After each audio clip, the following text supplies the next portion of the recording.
Hello everyone, this is me Deepika. আজকে সকাল থেকে উঠেই কিছু করতে ভালো লাগে। আমার রেগুলার যা কাজ থাকে পড়াশোনা, সেটা করতে আমার খুব একটা ভালো লাগছে। সো আজকে আমি ঠিক করেছি যে চিকেন রান্না করবো। আমার রান্না করলে একটু স্ট্রেসটা ম্যানেজমেন্ট হয় বা অন্য কোনো কাজ করলে ভালো লাগে। তো চিকেন রান্নাটা আমাদের সাথে শেয়ার চলে যাওয়া যায়। প্রথম চিকেনটাকে ভালো করে ধুয়ে নেব, পর আমি চিকেনটাকে ম্যারিনেট করে নেব। ম্যারিনেট করতে আমি ইউজ করেছি 2 চামচ তেল, হলুদ গুঁড়ো, লঙ্কা গুঁড়ো, ধনে গুঁড়ো, জিরে গুঁড়ো, রসুন বাটা, আদা বাটা আর সামান্য পরিমাণ গোলমরিচের গুঁড়ো দিয়ে এটাকে ভালো করে ম্যারিনেট করে আমি 45 মিনিটসের জন্য ফ্রিজে রেখে দেবো। আফটার দ্য ম্যারিনেশন আমি পরে পেঁয়াজ, আদা, রসুন একটু কেটে নেবো। টমেটোটা নেই, সেই টমেটো ইউজ করতে পারছি না। আর রসুন ছাড়ানোর একটা ইজি টেকনিক তোমাদের সাথে শেয়ার করবো। রসুনের কোয়াগুলোকে জাস্ট এরকম করে ছাড়িয়ে নেবে, জানি না রাখতে পারছি। তো ছাড়ানোর পর এটাকে খানিকক্ষণ জলে ভিজিয়ে রাখবে, ইজিলি আর কি এই খোলাগুলো ছেড়ে আসবে। এই দেখো কত ইজিলি রসুনগুলো ছেড়ে গেছে।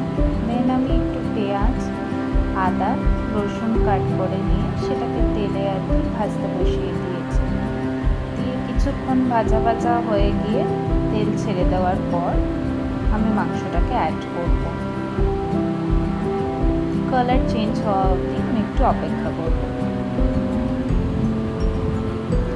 আর তারপর একটুখানি আদা রসুন পেস্ট আমার কাছে ছিল, আদা রসুন এবং লঙ্কাও ছিল সাথে, তার পেস্ট একসাথে একটুখানি দিয়ে দিলাম। দিয়ে মশলাটা ভালো করে কষাবো। আর এই টাইমে আমরা একটা সস বানিয়ে নেব। এখানে আমি 2 টিস্পুন আর কি সয়া সস আর চিলি সস নিয়েছি, তো এগুলো মিক্সার করে রাখতে হবে।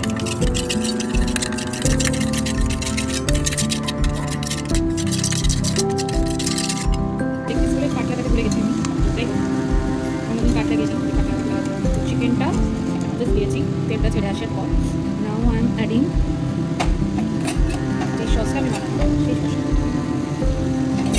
জাস্ট একটু 2 টিস্পুন দিয়ে রাখবো।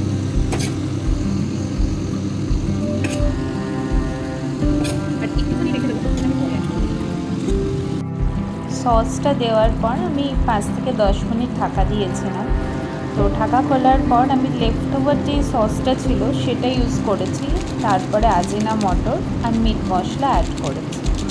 তারপর আবার 10 মিনিট চাপা দিয়ে রাখার পর এই আমার চিকেন রেডি।